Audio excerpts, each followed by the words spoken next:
I was supposed to be getting ready, veil, vows, forever kind of ready. But instead, I was in a hotel room 3 miles from the venue, with my ex's hand tangled in my hair, and guilt clawing its way down my throat. His mouth was still on my shoulder when I saw the time. 4:32 a.m. My wedding was in 5 hours. And I had just ruined everything. I don't know what I was thinking when I opened his message the night before. Or maybe I do. I wanted to hear someone say I looked beautiful without makeup or a dress or a future attached to me. I wanted someone to say they missed me, not the version I'd built for this perfect life. And Alex, he always knew how to say the wrong thing at the right time. One last goodbye, he'd texted. Just us, no rings, no lies. So I went. I didn't tell my maid of honor. I didn't leave a note. I just slipped into the night and into the arms of the man I swore I was done with. But I wasn't done, not with him, not with the chaos he brings. I slipped back into my bridal suite at sunrise, my bouquet still untouched. Now it's 3 weeks later. And my husband, no, Daniel, he won't even look me in the eyes. Before I tell you what happened next, take a breath, because this doesn't end the way you think. The thing no one tells you about cheating, especially on your wedding night, is that it doesn't feel like a thunderstorm. It feels like a whisper. A slow unraveling of choices that start small. A glance at a message. A thumb hovering over a name. A lie you tell yourself just to feel something again.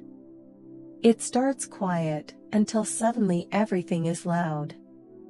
I met Alex when I was 22.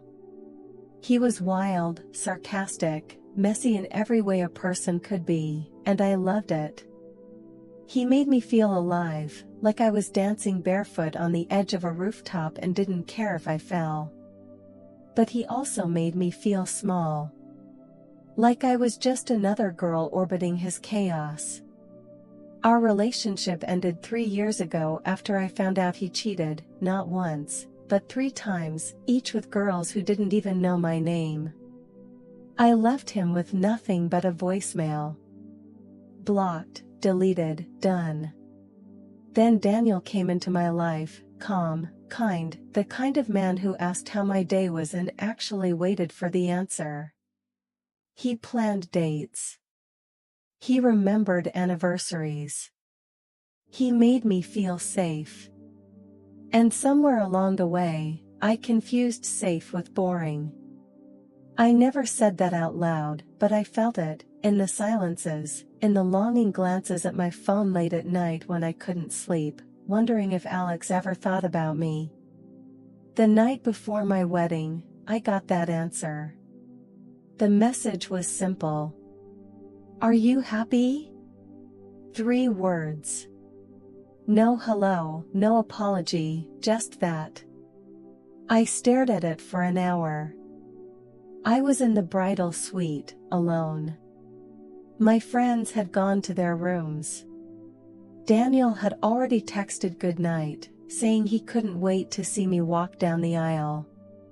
But all I could think about was how Alex still knew how to get under my skin. I replied.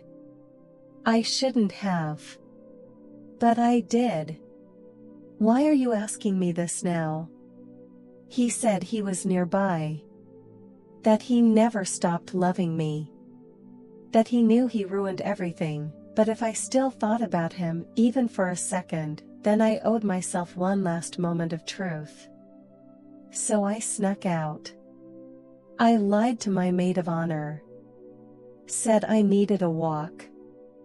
I didn't even change out of my silk robe. Just threw on a coat and got in the Uber like I was sleepwalking into a fire. When I saw him, it was like no time had passed. He looked the same, tired eyes, crooked smile, that damn leather jacket he always wore when he knew he'd get his way. And I let him. I let him say the things I wanted to hear. That I looked beautiful. That he hated himself for what he did. That Daniel was a good guy, but he'd never understand me the way Alex did. I didn't stop him when he leaned in. I didn't stop myself when I kissed him back. We didn't talk much after. Just lay there, the TV playing some muted infomercial. I watched the clock crawl past 3 o'clock, 4 o'clock, 4:30, until I finally got up, put on my shoes, and left. The worst part? I didn't even cry. When I returned to the suite, the sun was rising. My phone had 20 missed calls. My friends were panicking. But Daniel hadn't called once. That should have told me something. At the altar, I said I do with a smile. But I felt like my mouth was made of glass, and any moment, the lies would crack through. Now we're 3 weeks in. Daniel barely speaks.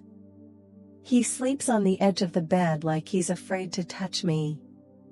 He knows. I don't know how, maybe he saw something in my eyes, maybe someone saw me at the hotel. But he hasn't asked. And I'm too much of a coward to confess. The thing about guilt is, it doesn't scream. It lingers. Quiet. Sharp. Like a splinter under your nail you can't get out. Daniel never confronted me, never raised his voice, never asked where I'd been. But that silence? It was louder than anything I'd ever heard in my life. We came back from the honeymoon early. Not because we fought, we didn't say enough words for that, but because he said he was tired. I nodded. Pretended not to notice the way he stared at the window instead of me the entire flight home. When we got back to our apartment, he unpacked in silence. No soft jokes. No newlywed excitement. Just the mechanical folding of shirts, the closing of drawers, like we were roommates, not a couple who just got married.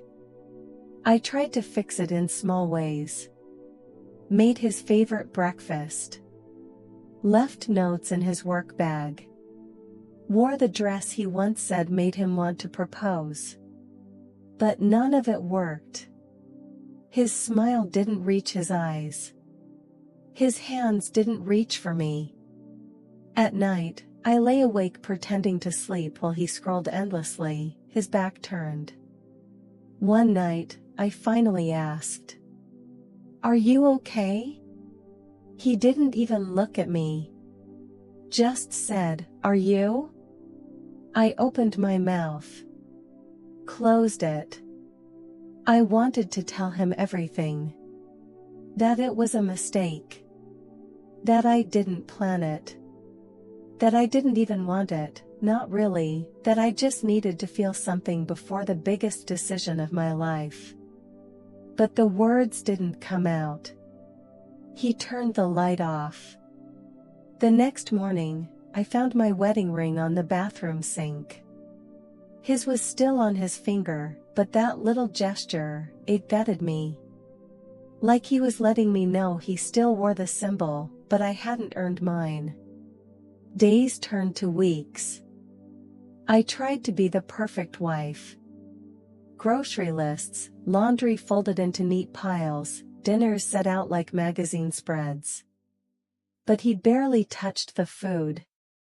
Sometimes I caught him staring at me, not with hate, but with heartbreak. And that hurt worse. One night, I came home late from a work event. I found him on the balcony, drinking whiskey. Alone. He never drank alone.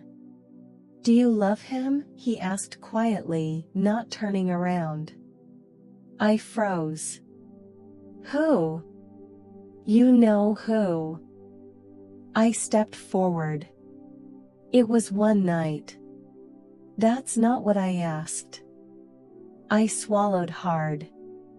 No. I don't love him. I haven't in a long time. He finally turned to me. His eyes were bloodshot, not from tears, but exhaustion. Then why? I didn't have a clean answer. So I gave him the ugly truth. Because I panicked, I whispered. Because I didn't feel ready. Because I wanted to feel like someone chose me, without vows, without guests, without expectation. Because I felt scared. He looked at me like he didn't recognize the woman in front of him. I chose you. Every day. You didn't need to test it. I wanted to scream that I knew. That I hated myself for it. That I'd give anything to take that night back. But he'd already walked inside. The next day, he didn't come home. No message. No call. Just his toothbrush gone. His clothes missing from the closet. He left his wedding ring in the jewelry box. And I just stood in the doorway, holding onto the frame like it could stop me from collapsing. I still don't know if that was his way of punishing me, or saving himself. When he left, he didn't slam the door. There was no dramatic fight, no suitcase rolling down the hallway, no final "we're done." He just disappeared. Like fog burning off in the morning sun. And that quiet exit haunted me more than any scream could have. The first few days, I convinced myself he just needed space. I told our friends he was staying with a cousin. I kept up the lie with a practiced smile, brushing off their curious glances with phrases like "he's just decompressing from the wedding stress." But at night, I would sit on the floor of our bedroom, phone in hand, willing it to light up with his name. It didn't. I tried calling. Voicemail. Texted once. "Can we talk?" He didn't reply. That was the part that truly broke me, the not knowing. Had he stopped loving me entirely? Was he too hurt to face me? Or worse, was he slipping into someone else's arms the way I had with Alex? Speaking of Alex, he texted again. So, did it ruin everything? Like he was proud of it. Like I was some prize he'd reclaimed for a night. I didn't reply. I blocked him again. And this time, it stayed that way. I went to Daniel's work. Waited outside like a stalker. He saw me from across the parking lot and walked the other way. That was when I snapped. I went home. Poured a glass of wine. And recorded a video. Not some cute apology TikTok, no, this was raw. For him only. Just me, mascara running, sitting on our bed. I told him everything. Not just about the night. But about the fear. The pressure. How I felt like I was losing myself and becoming someone's wife. How I'd spent so long trying to be the good girl, the healed woman who had it all together, and how, in one weak moment, the old version of me, the chaotic one, the selfish one, clawed her way out. I told him I didn't cheat because I didn't love him. I cheated because I didn't love myself enough to believe I deserved the love he gave me. And I ended it with this. I understand if you can't forgive me. But I won't lie anymore.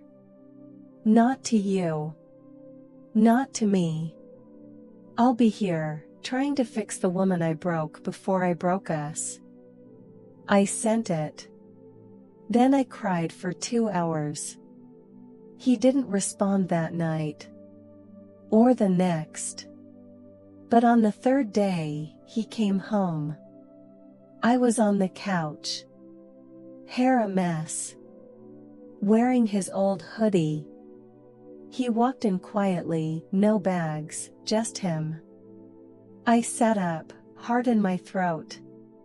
"I watched it," he said, voice flat. "All of it." I nodded, unable to speak.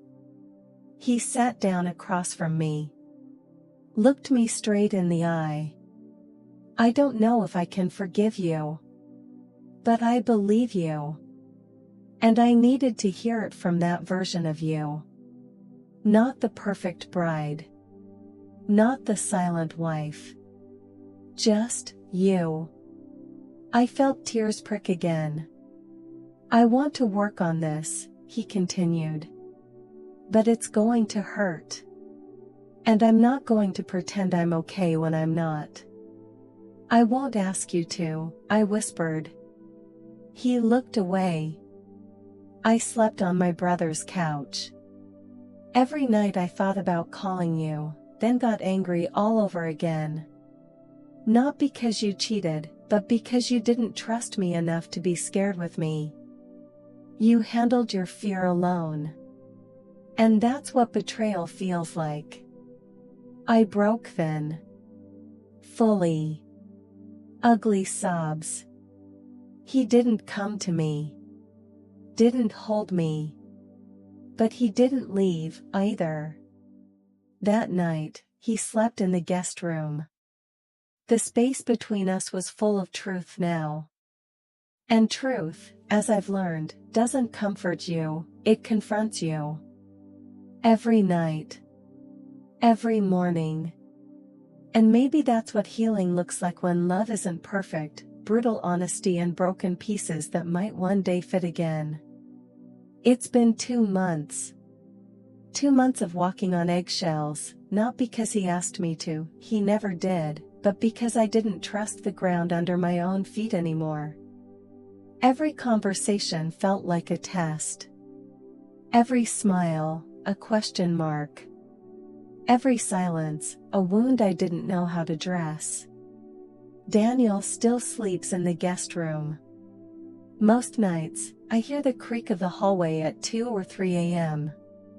Sometimes he walks past our bedroom door and pauses. I imagine his hand hovering over the doorknob, fighting something inside himself. But the door never opens. We've started therapy. Not together, not yet. Separately. The therapist told me something in the first session that cut through me like a blade. You didn't cheat because you didn't love him. You cheated because you thought your pain was safer than your vulnerability. That sentence lived in my ribs for weeks. Because it was true. I thought feeling in control, even if it meant destroying everything, was better than risking being seen as broken. But Daniel saw me, even when I tried to hide. One evening, after therapy, I came home and found a photo on the fridge. It was from our engagement party. I was laughing, mid-motion, and Daniel was looking at me like he'd found his entire world in one person. Underneath it, he'd written one sentence on a sticky note: "Where did she go?" That's when I knew he wasn't asking if I'd ever love him again. He was asking if I even knew who I was anymore. So I made a decision. I asked him to dinner. Not takeout on the couch. A proper reservation. I wore the blue dress, the one I hadn't touched since our honeymoon, and he wore the shirt I gave him on our first anniversary. When he saw me, something flickered in his eyes. Not forgiveness. Not desire. Just memory. A distant echo of what we were. The meal was quiet at first. Then I reached for his hand and said, "You don't have to love me again. But I need you to know, I'm not choosing between you and him anymore. I'm choosing between the version of me that sabotages everything, and the one that wants to rebuild. He looked at our hands. And which one are you tonight? The one that finally understands what she almost lost.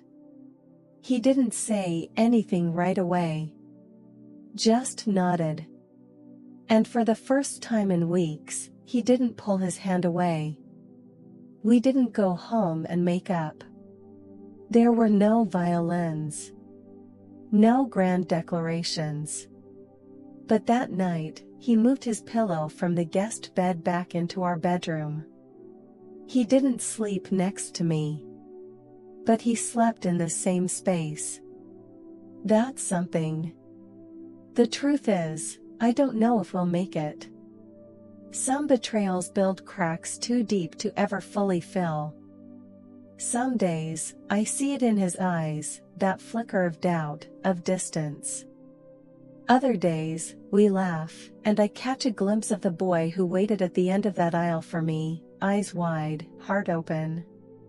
We've set no timeline. No promises.